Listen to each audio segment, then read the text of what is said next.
Syracuse men's basketball warming up behind us inside the United Center. I'm Gabriella Rusk, joined by Seth Goldberg from Z89. Seth, there's been a lot of talk about the Gonzaga team, how many transfers they have on their team, where Syracuse doesn't really have that many transfers. Can you compare and maybe say why that is?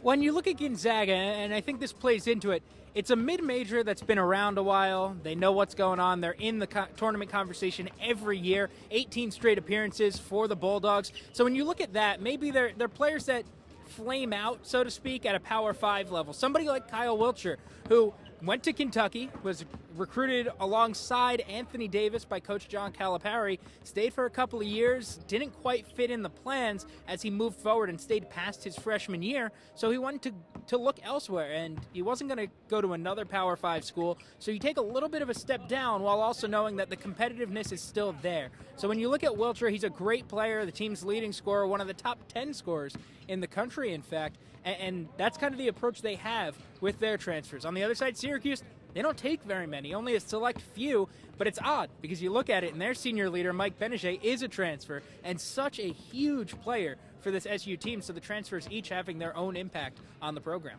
And the other thing that's really talked about with this matchup is the size of the players, the size of the two teams. Who is bigger and where does it really matter? Well, when I've seen these two teams practicing, we have SU out here now. Gonzaga was out here just a little bit earlier. They look fairly similar. It didn't look like Domantas Sabonis was so huge and so overbearing. It may be a factor in the rebounding battle where Sabonis is so good on the glass. He's one of the top, 10, 20 in the country as far as rebounding goes.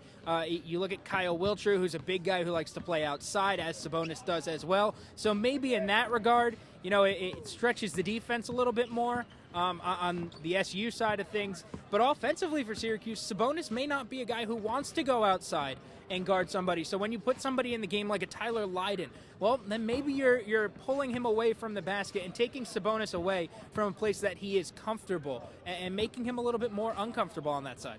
And last question for you, Seth. Looking ahead to tomorrow night, what does Syracuse need to do to win and advance to the Elite Eight? I think rebounding is going to be really big for this team to keep on going. When you look at what Tyler Roberson has done his first 2 games in the NCAA tournament, he has been great. And look, I don't know if it's that he finally got the message from Jim Boeheim or it was just good matchups for him against Dayton and Middle Tennessee State. And I guess we'll find that out tomorrow night. But he has played much better in these 2 NCAA tournament games, and if he could do that against Domantas Sabonis tomorrow night in the Sweet 16 matchup, they could be moving on to the Elite Eight. Well, we'll have to see what happens tomorrow in the United Center. For Seth Goldberg, I'm Gabriella Rusk. Be sure to follow CitrusTV Sports on Twitter and like us on Facebook for all of your March Madness coverage.